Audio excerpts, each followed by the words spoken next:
Vasco embarca para a Venezuela com desfalque de zagueiro e com dois garotos da base tendo chances para essa partida. Também vamos falar sobre o imbróglio que acontece nos bastidores. Olha, os bastidores do Vasco tá um caos e é o suco do associativo. Dessa vez é Edmundo versus Pedrinho. A gente vai falar sobre isso e muito mais a partir de agora no nosso Comenta Vascaíno e também sobre possível renovação de Felipe Coutinho. Então, depois dela, depois da vinheta, vai ter muita informação e opinião sobre o Vasco da Gama. Então você já sabe, né? Sobe a vinheta.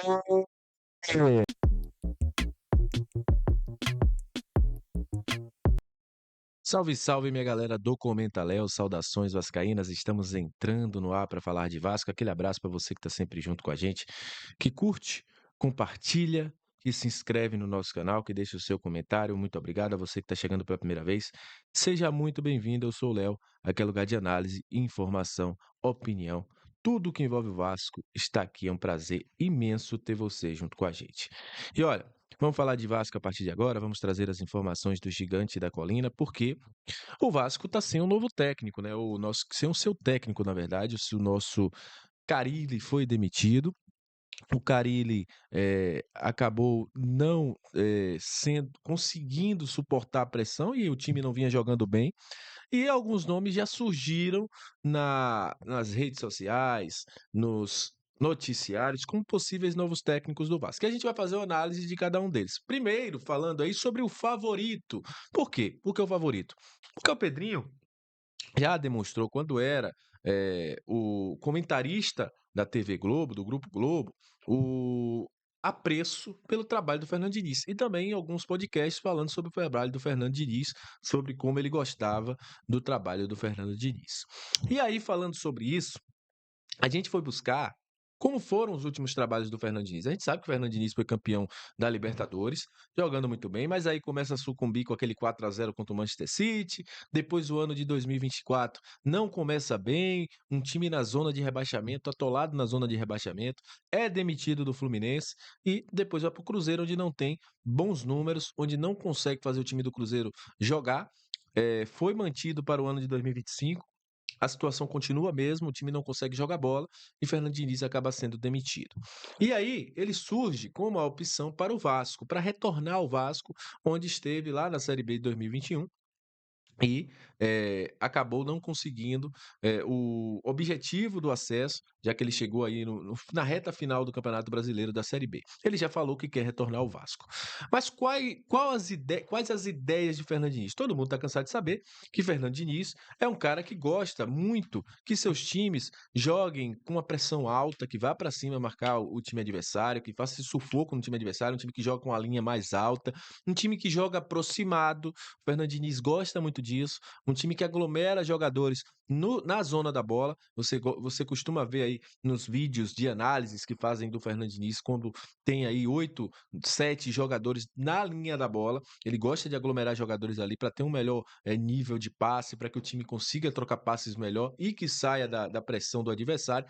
Faz isso também para pressionar o adversário e perder a bola, mas é um cara que até então tem graves problemas defensivos. Tem aí uma posse de bola em torno de 60%, 63%, mas não conseguiu ainda a parte defensiva ajustar nos seus times. Esses são times que, apesar de fazerem gols, também tomam muito gols. Né? Para você ter uma ideia, e aí eu vou trazer os números aqui para a gente poder exemplificar, Fernando Diniz, na segunda passagem pelo Fluminense, são 107 jogos, 59 vitórias, 20 empates, 28 derrotas, 61% de aproveitamento. É o melhor trabalho do Fernando Diniz na sua carreira, onde ele também foi campeão pelo Fluminense da Copa Libertadores, o título mais importante do Fluminense. São 188 gols, mas 111 gols sofridos, 214 grandes chances e também 6,4 chutes para marcar, além de 61% de posse de bola. Foi um grande trabalho, mas que se encerrou de uma forma dramática, quase complicava o Fluminense aí, levando o Fluminense à zona de rebaixamento. Já no Cruzeiro, o seu trabalho teve os seguintes números, né, por parte do Fernando Diniz. Foram 18 jogos comandando o Cruzeiro, números do SofaScore, sempre lembrando, 4 vitórias, 7 empates, 7 derrotas, 35% de aproveitamento muito baixo, fez 15 gols, mas sofreu 21. E a posse de bola também foi menor, 57%. Foi vice-campeão da Copa do Brasil, da Sul-Americana e foi o terceiro time com menos pontos no Brasileirão durante o período que ele estava no comando técnico do Cruzeiro, com 57% de posse de bola, 35% de aproveitamento. Então mostra que 2024 não foi o ano do Fernando Diniz. Não foi a forma que o Fernando Diniz queria trabalhar. Seus trabalhos não fluíram tanto no Cruzeiro quanto também no Fluminense e fica aquela incógnita. O que esperar de um time que tem problemas graves de organização, de partes defensivas, com um Diniz que não conseguiu fazer os seus times jogarem em 2024? Essa é a grande dúvida. A qualidade do Diniz, a inteligência dele no futebol, a gente sabe que não dá para questionar. Mas os dois últimos trabalhos, a reta final do Fluminense e esse início de trabalho no Cruzeiro, preocupa e muito. Como o Diniz faria o Vasco jogar? Então, na minha opinião, fica uma dúvida. Hoje eu traria o Diniz? Minha opinião, eu não traria. Porque a gente já tem um técnico que não conseguiu fazer esse time jogar. É um sistema de jogo muito complexo. Acho que do meio para frente o time do Vasco tem até peças para esse estilo de jogo do Diniz, mas para trás ali na defesa o Vasco não tem jogadores que façam esse tipo de jogo. E na minha opinião é a grande preocupação. Porém, a gente sabe que o Pedrinho tem um apreço pelo Diniz. E o Diniz surge como favorito por isso, como trouxe a galera do GE. Então, neste momento, o trabalho do Diniz, uma contratação do Diniz, trata-se de uma incógnita se o Vasco fizer.